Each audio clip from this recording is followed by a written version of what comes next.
마태복음 26장 47절에서 56절입니다. 말씀하실 때 12 중에 하나인 유다가 왔는데 대제사장들과 백성의 장로들에게 파송된 큰 무리가 칼과 몽치를 가지고 그와 함께 하였더라. 예수를 파는 자가 그들에게 군호를 짜 이르되 내가 입맞추는 자가 그이니 그를 잡으라 한지라. 곧 예수께 나와 랍비여 안녕하시옵나이까 하고 입을 맞추니 예수께서 이르시되 친구여 내가 무엇을 하려고 왔는지 행하라 하신대 이에 그들이 나와 예수께 손을 대어 잡는지라. 예수와 함께 있던 자 중에 하나가 손을 피어 칼을 빼어 대제사장의 종을 쳐 그 길을 떨어뜨리니 이에 예수께서 이르시되 내 칼을 도로 칼집에 꽂으라. 칼을 가지는 자는 다 칼로 망하느니라. 너는 내가 내 아버지께 구하여 지금 12군단 더 되는 천사를 보내시게 할 수 없는 줄로 아느냐? 내가 만일 그렇게 하면 이런 일이 있으리라 한 성경이 어떻게 이루어지겠느냐 하시더라. 그때 예수께서 무리에게 말씀하시되 너희가 강도를 잡는 것 같이 칼과 몽치를 가지고 나를 잡으러 나왔느냐? 내가 날마다 성전에 앉아 가르쳤으되 너희가 나를 잡지 아니하였도다. 그러나 이렇게 된 것은 다 선지자들의 글을 이루려 함이니라 하시더라. 이에 제자들이 다 예수를 버리고 도망하니라. 아멘. 날이 무척 덥습니다. 하나님이 여러분의 건강을 지켜주시기를 바랍니다. 요즘 우리 주위에 치매 환자들을 종종 보게 됩니다. 보험 인기 상품 중에 한 상품도 또 치매 보험이 있을 정도로 상당히 많은 사람들이 치매 아픔에 빠져 있는 걸 보게 됩니다. 이 치매라는 질병은 자신이 받는 고통보다도 주위 사람들을 더욱 크게 고통스럽게 한다는 데 아픔이 있습니다. 자신이 누구인지를 망각해 하는 질병이죠. 다행스러운 것은 최근에 미국 FDA에서 이 치료약이 개발되었다는 복된 소식도 우리가 듣고 있습니다. 치매는 자신이 어떤 위치에 있는지를 모르게 하기 때문에 해서는 안 될 말을 하기도 하고 하지 말아야 할 행동을 아무 꺼리낌 없이 부끄럼 없이 하게 됩니다. 부모로서 해서는 안 될 행동을 어린아이와 같이 하게 되기도 하고 남편과 아내의 본분을 망가하고 잊어버리고 집을 나가서 돌아오지 않는 아픔도 경험하고 정상인이라면 당연히 반듯한 옷을 입고 생활해야 됨에도 하고 옷을 벗어던지고 자기가 가지고 간 물건을 기억하지 못하고 가져오지 못한 아픔들도 만납니다.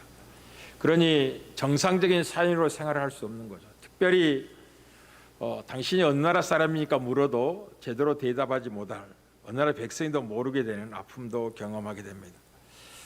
이 자신을 아는 것이 얼마나 중요한지 모릅니다. 우리가 평소에는 정상적인 기능을 하고 있기 때문에 중요하지 않게 여기지만 치매가 걸리고 나면 자신이 누구인지를 아는 것이 얼마나 복이 없다는 것을 알게 되는 거죠. 그리스도인들은 모두가 다 이중적 신분을 갖고 있다는 걸 기억하십시오. 이 세상 나라에 살고 있기 때문에 대한민국 백성입니다. 틀림없는 사실이죠. 그러니 여러분이 대한민국 백성이 되었다는 것에 대해서 감사하는 마음을 1차적으로 갖고 있어야 됩니다.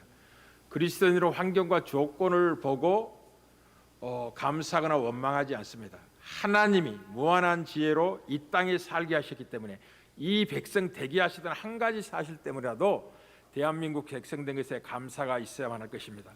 그런데 또한 그리스도인은 믿음으로 말미암아 새로운 피조물이 되어서 하나님의 나라를 유업으로 얻는 자 되었기 때문에 하나님의 백성이기도 합니다.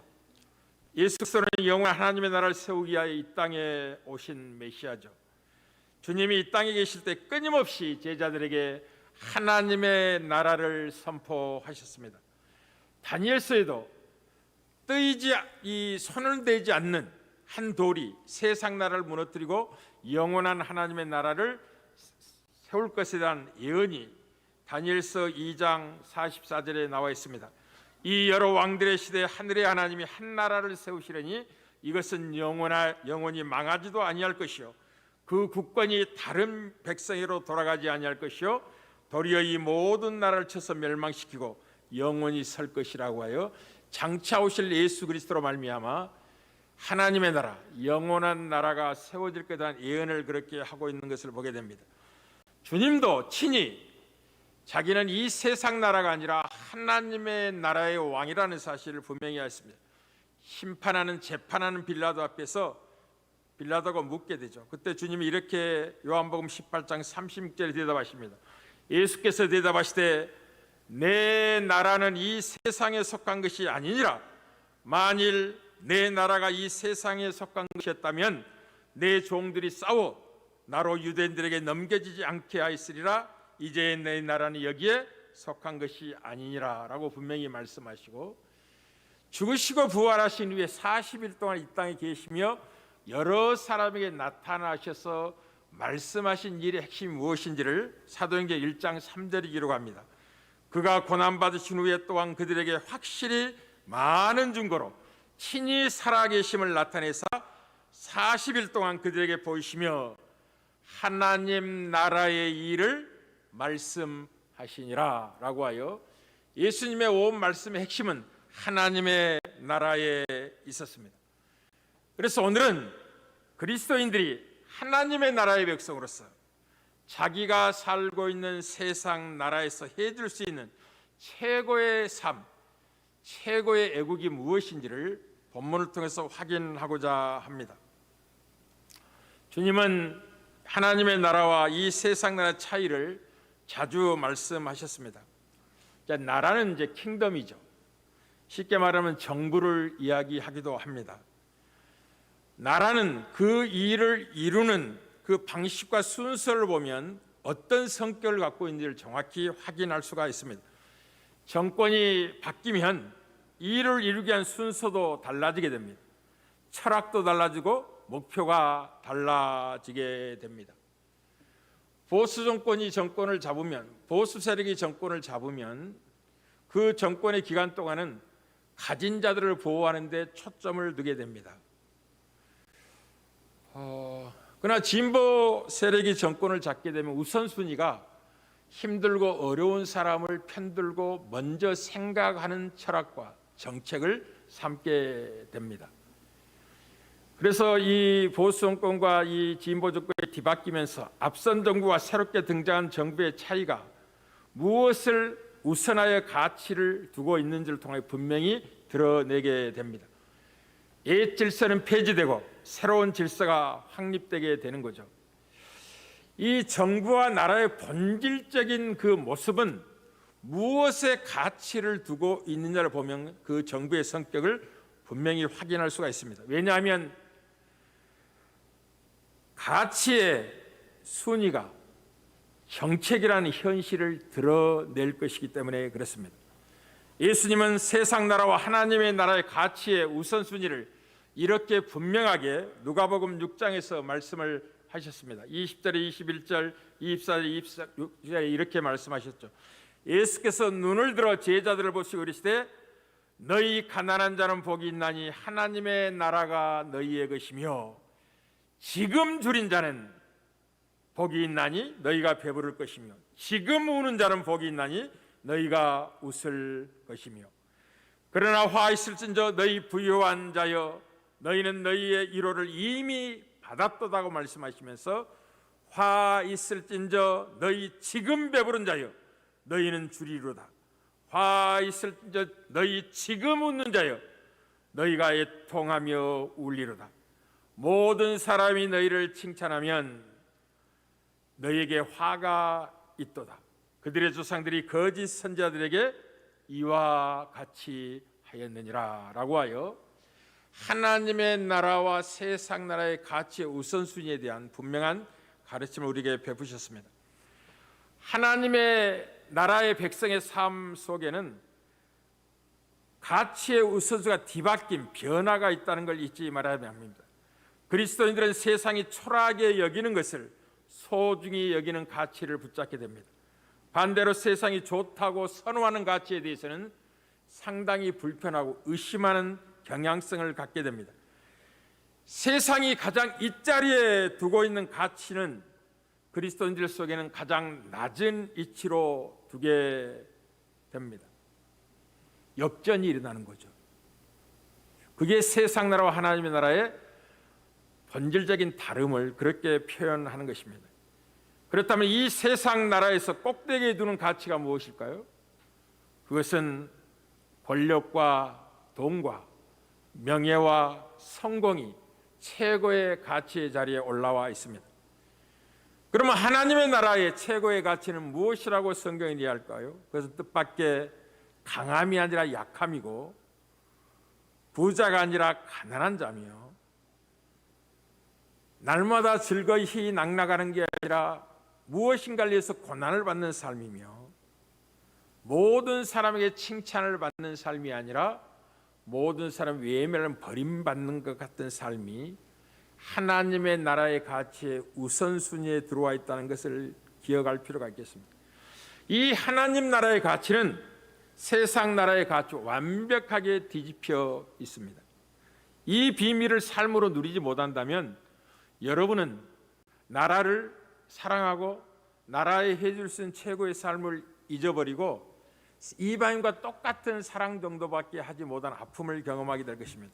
그리고 오늘 본문은 이 두 나라의 뚜렷한 대조를 나타내 주고 있는 의미심장한 본문입니다. 가장 어둠이 힘을 쓰고 있는 밤입니다. 예수님이 우리의 구원함을 위하여 겟세마네 동산의 마지막 하나님께 간절히 묻습니다. 아버지여, 할만하시거든 이 잔을 내게서 옮겨달라고. 그러나 아버지의 뜻이라면 아버지의 순종하겠다는 기도를 겟세마네 동산의 하나님께 아뢰게 됩니다. 그리고 하나님은 십자가를 지는 길 외에는 구원을 이룬 길이 없다고 아들에게 알리시고, 주님은 그 아버지의 응답 앞에 순종하시면서 인자가 죄인의 손에 팔리리라고 하시면서 일어나라 함께 가자, 보라 나를 찾는 자 가까이 왔다고 말씀하시고, 이어서 지금 진행되어 있는 말씀이 오늘 본문입니다. 가룟 유다가 예수님을 은30에 파는 밤입니다. 죽음의 입맞춤이 있는 밤이죠. 이 가룟 유다는 예수님과 친밀하게 한동안 동행을 했지만 실제적으로 가룟 유다가 더 친밀하게 붙잡고 있는 것은 오늘 본문의 검과 몽치로 표현되고 있는 세상의 힘이었습니다. 여러분, 이제 그 예수님을 체포하기에 붙잡기 위해서 이 상당히 많은 무리가 검과 몽치를 가지고 예수님께 나옵니다. 그들은 대제사장들과 백성의 장로들에게서 파송된 무리였습니다.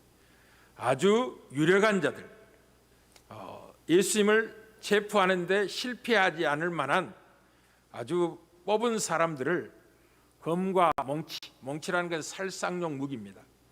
를 가지고 예수님을 포박하기 위해서 그 밤에 찾아온 것이죠.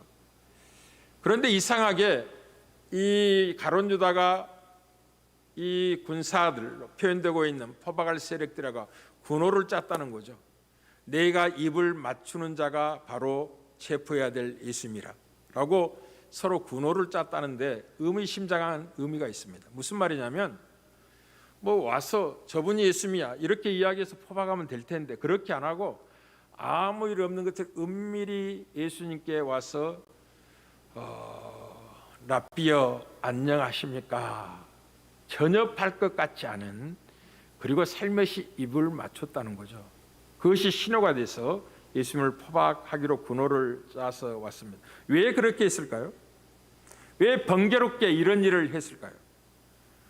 예수님은 제자는 늘 하나님의 나라가 어떤 나라인지를 가르쳤습니다. 그러나 가룟 유다는 아직 하나님의 나라를 이해하지 못하고 있었던 겁니다.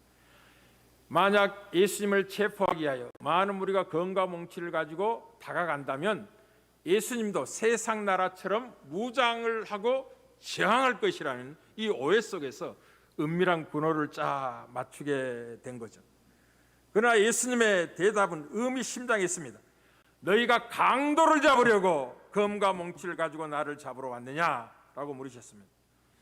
이때 강도라는 것은 단순하게 길을 지나가는 사람의 호주머니를 턴다라는 의미의 도둑보다 좀 지나치 못된 놈 이런 표현이 아니라 혁명을 일으키기 위하여 게릴라적 전투 방식으로 새로운 정부를 구성하려는 세력을 강도라고 표현을 하고 있는 것입니다.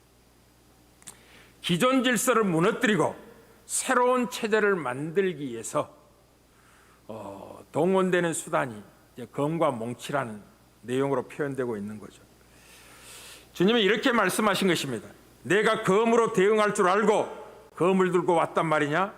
너희는 나를 몰라도 너무나 모르는 것이 나의 나라, 하나님의 나라는 이 세상과 완전히 다르다는 걸 너희가 모르느냐? 예수님 지금 인류 역사상 유일하고 영원한 한 혁명을 지금 시행하고 계십니다. 혁명이라는 것은 기존 질서를 엎드리고 새로운 질서를 만들어내는 거죠. 그래서 우리나라도 5.16 혁명이니 헛된 혁명들이 많이 역사 속에서 어느 나라마다 있게 됩니다. 기존 질서를 무너뜨리고 새로운 체계를 만들어서 뭔가 다르게 나라를 좀 강건하고 복되게 하겠다고 의도하고 혁명을 일으키지만 모두가 실패한다는 걸 보게 될 겁니다. 그러나 인류 역사상 영단번에 한 번에 완벽한 질서를 깨뜨리시고 새로운 질서를 형성할 새로운 나라, 하나님의 나라를 이루신 유일한 혁명가, 그가 바로 예수 그리스도입니다. 전혀 새로운 종류의 나라를 만드는 거죠. 이 세상에서는 많은 혁명이 일어나지만 외양만 바뀔 뿐 여전히 낡은 가치를 우선순위에 두게 됩니다. 약간 조정만 할 뿐이죠. 세상 나라의 모든 혁명은 가치는 바뀌지 않은 채 결국 사람만 바뀝니다. 사람만 바뀝니다. 그런데 그 사람이 모두가 죄인이라는 사실 앞에 어떤 혁명도 성공할 수 없다는 것을 우리가 보게 됩니다. 예수님은 전혀 다른 정부인 하나님의 나라를 세우는 중에 있습니다. 예수님은 검으로 저지시킬 수 있는 그런 분이 아니셨습니다. 유다는 이 점을 이해하지 못하고 검과 몽치로 무장한 많은 사람을 대동하고 예수님을 잡으러 왔던 거죠. 유다뿐이겠습니까? 우리도 마찬가지입니다. 검을 가지고 지금 한 제자가 칼집에서 칼을 뽑고 추격하여 체포하기 온 사람의 길을 베었습니다. 이제 요한복음에 가면 그의 이름은 말고고 그렇게 검으로 길을 벤 자의 이름이 베드로라는 사실이 분명히 드러납니다. 베드로도 하나님의 나라를 채 이해하지 못하고 예수님을 편든다는 입장에서 방어력을 드러내고 있었던 거죠. 그때 예수님은 칼집에 칼을 꼽아라. 칼을 사용하는 칼로 망하게 될 것이다 라고 말씀하면서 내가 하나님께 아뢰어 12군단 되는 더 많은 천사를 동원할 수 없는 걸로 네가 오해하고 있느냐? 우리는 구약에 아수르가 18만 5천 명의 군사를 동원해 예루살렘을 무너뜨리고 찾아왔을 때 하나님이 한 천사를 보내 하룻밤에 시체로 만들었다는 것을 알고 있습니다. 이 군단은 대대, 연대, 여단, 사단 중에 이 군대의 수의 규모를 이야기하는 겁니다. 한 명만 동원해도 끝날 텐데 주님은 의도적으로 12군단 되는 더 많은 영을 보내게 해서 우리를 잡고자 하는 세력을 물리칠 수 없을 것 같으냐? 그렇게 한다면 예언된 성경이 어떻게 이루어지겠느냐? 인자가 고난을 받아야만이, 십자가에서 피 흘려 죽어야만이 하나님의 백성이 구원을 받고 하나님의 나라가 이루어질 게 아니냐라고 주님이 말씀을 하고 있는 것과 같습니다. 그런데 베드로는 가룟 유다뿐만 아니라 채 하나님의 나라를 이해하지 못하고 무력을 통해서 방어하고자 합니다. 그때 우리 주님이 이렇게 말씀하십니다. 내 나라는 이 세상 나라와 같지 않단다. 완전히 다른 나라다. 나는 세상을 이렇게 바꾸어낼 것이다. 나 자신보다도 남을 섬기는 백성이 주를 이룬 나라, 원수를 사랑하는 나라, 남을 위한 섬김과 희생이 가득한 나라, 나는 악을 악으로 갚지 아니하고 선으로 악을 이기는 나라를 만들 것이다. 나는 이 일을 위하여 지금 내 힘과 내 생명을 내줄 것이다. 지금 내 나라의 최고의 가치는 강함이 아니고 약함이란다. 내 나라의 최고의 가치에는 부유한 자가 아니라 가난한 자가 올라와 있으며 세상의 성공과 명예를 쫓는 자들이 아니라 외면과 버림을 통하여 무엇인가 소원을 추구하는 자들이 최고의 자리에 올라 있는 나라를 이루기 위하여 내가 이 밤에 십자가를 지기 하여 서 있다라고 말씀하신 것입니다. 이 일을 위해서 예수님은 그들에게 붙잡힐 것입니다. 그리고 제자는 다 도망을 가게 됩니다. 왜 제자들이 도망을 갈까요? 그들은 예수님이 이루실 나라를 기다리고 있는 입장에 있지 아니하고 검이 먼저 보였기 때문에 그렇습니다. 자기를 죽이려고 무리들 손에 들려진 검과 몽치를 쳐다보는 순간 죽음이 두려워서 모두 도망가게 됩니다. 그러나 예수님은 그 무시무시한 상황에 홀로 담담하게 서 계십니다.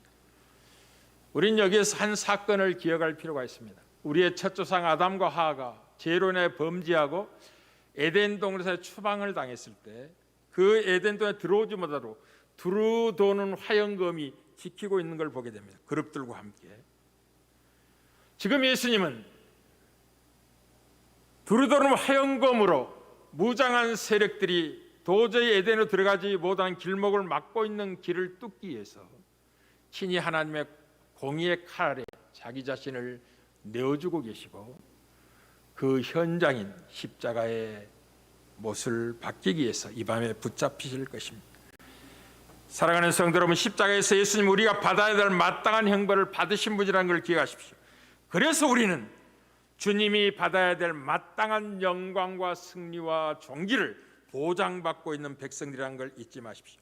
예수님은 우리를 영적인 부여자로 만들기 위해서 온 우주를 포기하신 주님이십니다. 가난하게 되신 주님이십니다.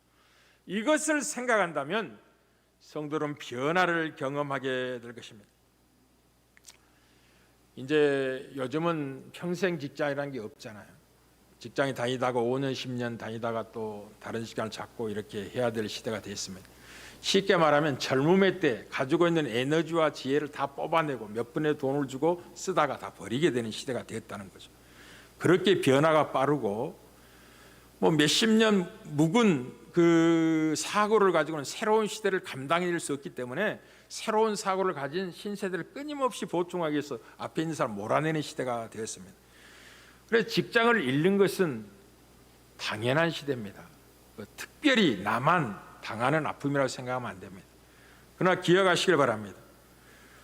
이 세상의 최고의 가치는 명예와 성공이라는 지위를 얻는 것이고 돈과 권력이 최고의 가치라고 생각합니다. 이것을 위해서라면 어떤 비열한 짓도 서슴지 않고 하는 것이 지혜라고 은밀하게 가르친 것이 세상 나라입니다. 이 지위와 명예와 돈과 권력을 얻을 수만 있다면 거짓말도 서슴없이 하고 사기도 칠 수 있습니다.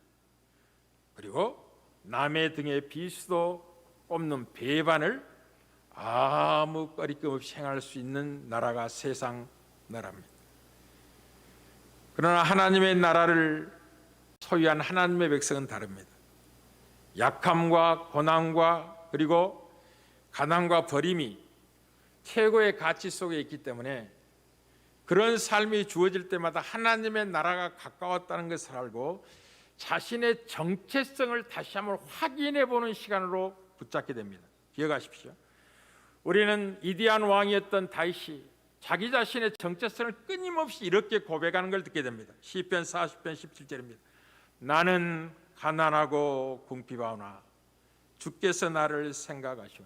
한 나라의 왕이, 전쟁의 영웅이, 모든 백성이 추앙받는 존귀한 자가 자기의 정체성을 어떻게 확인한다고요? 나는 가난하고 궁핍한 존재입니다. 이게 하나님의 나라의 가치예요. 다윗은 그걸 보고 있었던 거죠. 그런 자들을 구원하시고 그런 자들에게 영원한 생명을 허락하는 나라가 하나님의 나라입니다. 그러니 사랑하는 성도 여러분, 그리스도인들은 돈과 권력, 성공과 명예나 지위에 연연하지 않습니다. 목사님 그렇지 않은 것 같은데요. 그게 여러분의 아픔입니다. 이 세상 나라의 꼭대기 있는 가치들을 사랑하지 않습니다. 그리고 사랑하지 않기 때문에 그것들에 의해서 지배당하지도 않습니다. 그것들은 그리스도인들을 지배하지 못할 것입니다. 예수님이 하신 일을 조금이라도 이해한다면 세상 가치라는 이 강력한 마수에서 자유를 얻게 될 것입니다. 우리는 우리가 가진 열심과 노력에 의해서 의로워진 백성이 아니라는 걸 기억하십시오. 오직 하나님의 은혜로 구원을 받고 은혜로 의로워져서 하나님의 나라의 백성이 되었다는 걸 기억할 필요가 있겠습니다. 예수님 안에서 우리가 무한한 하나님의 사랑을 받은 백성이 되었다는 것을 깨닫는 순간 권력과 돈이나 명예나 성공이라는 세상 나라의 가치적인 눈이 완전히 뒤바뀌어서 소중한 것을 볼 수 있는 자가 되어집니다. 비록 여전히 세상에 살고 있지만 진정한 자유인이 될 수 있습니다. 더 이상 세상 나라의 가치에 지배당하지 않습니다. 돈과 권력이 있든 없든 그것에 연연하지는 않습니다. 왜냐하면 우리의 본향은 하늘나라에 있기 때문에 그렇습니다. 그러면 여러분들은 여러분을 생각하면서 좀 불편한 생각이 들 겁니다. 불편해야 당연한 것입니다. 왜냐하면 하나님 나라의 백성의 삶이 여러분의 삶의 중심에 아직 들어와 있지 않아서 여전히 세상 나라의 백성 같이만 살기 때문에 아파하지 않을 순간에도 아파하고 고통하지 않을서에도 고통하면서 힘들어하는 모습을 보게 되는 거죠.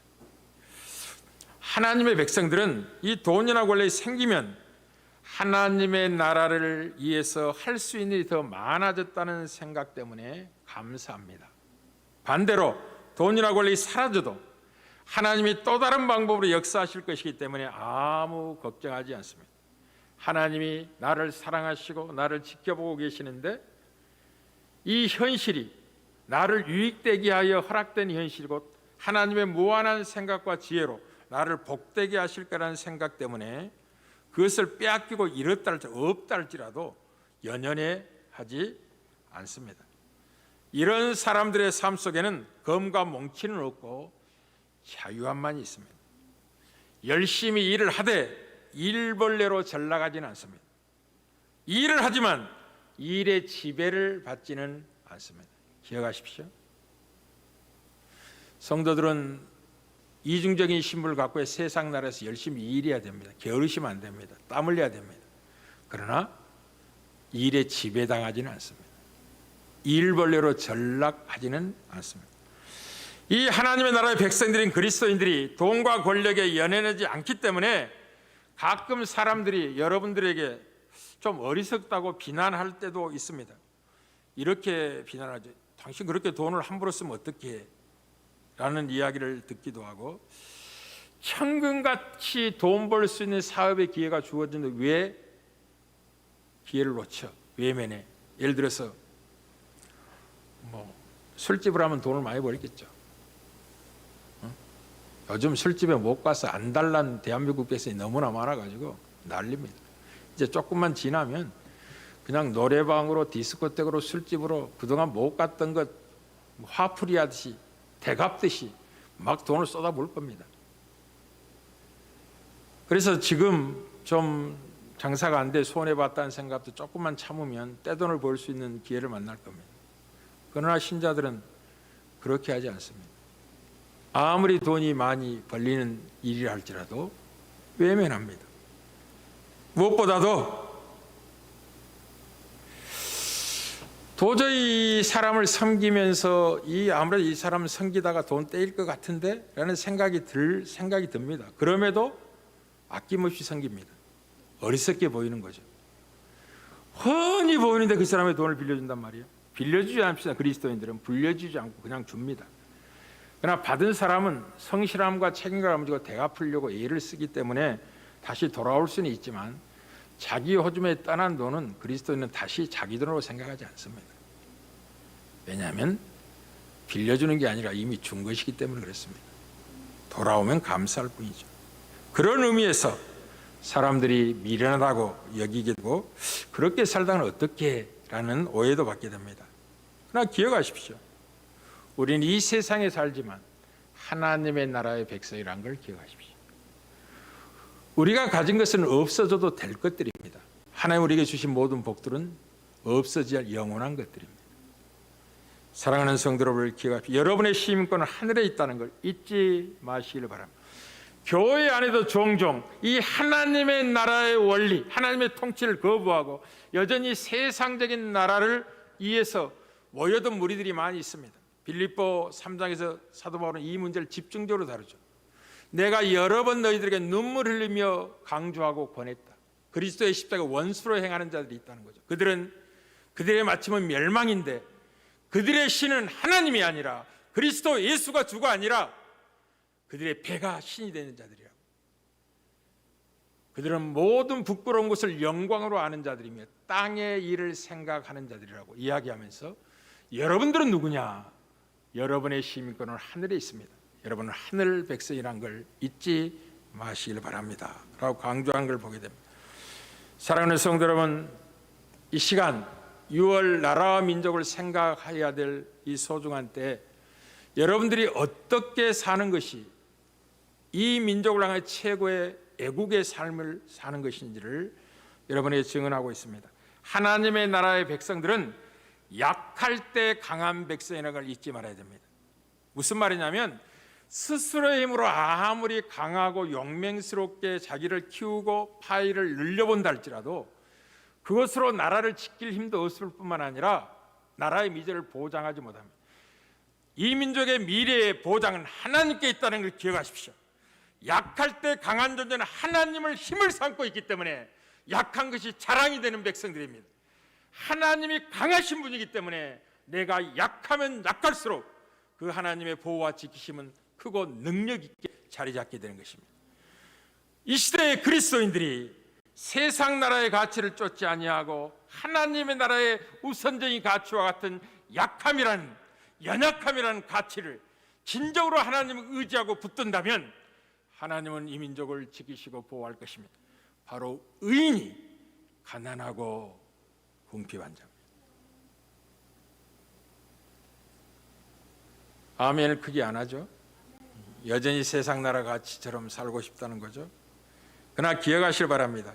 그리스도인들이 세상 나라에 해줄 최고의 이 애국은 뜻밖에도 하나님의 나라의 백성으로 사는 삶에 있습니다. 무슨 말이냐면 세상 나라의 가치를 추구하지 않는 삶이 있습니다. 여러분, 이 세상 나라의 가치를 두 세력이 추구하는 순간 권력을 통하여 전쟁을 하듯이 치열하고 비난하고 정죄밖에 하지 않습니다. 이게 정당들의 모습입니다. 상대방이 잘했다는 이야기를 한 번도 안 해. 조금 잘못하면 그냥 비난이 그냥 쏟아지는데 폭포처럼 쏟아지게 되고, 좀 잘하면 자기들은 덜 잘할 것처럼 생각을 하고서 교만을 떱니다. 평안은 없습니다. 그리고 정권이 바뀌어봐도 똑같습니다. 똑같아요. 다를 거 있을 것 같습니까? 똑같습니다. 하나님이 임조를 지키시고 복주셔 이 자리까지 와 있다는 걸 기억하셔야 됩니다. 지금 우리나라는 굉장히 강하고 부한 나라로 세계가 인정하고 있습니다. 조심해야 될 건 이때 교만하지 않는 것입니다. 정말 겸손한 세상을 섬기는 나라로 세움받는다면 그 강과 부함이 오래 갈 겁니다. 그러나 교만한다면 꺾이게 될 것입니다. 세상 나라를 추구하지 않는 삶, 이 하나님의 나라의 원리대로 사는 것이 여러분이 이 세상 나라에 해주는 최고의 애국적인 삶이라는 걸 잊지 말아야 됩니다. 그럼에도 하나님은 이 세상을 구원하기 위하여 뜻밖의 권력자의 반열에 여러분을 세우고 부한 자의 반열을 세우기도 하고 강한 자의 자리에 여러분을 앉히기도 합니다. 그러나 기억하십시오.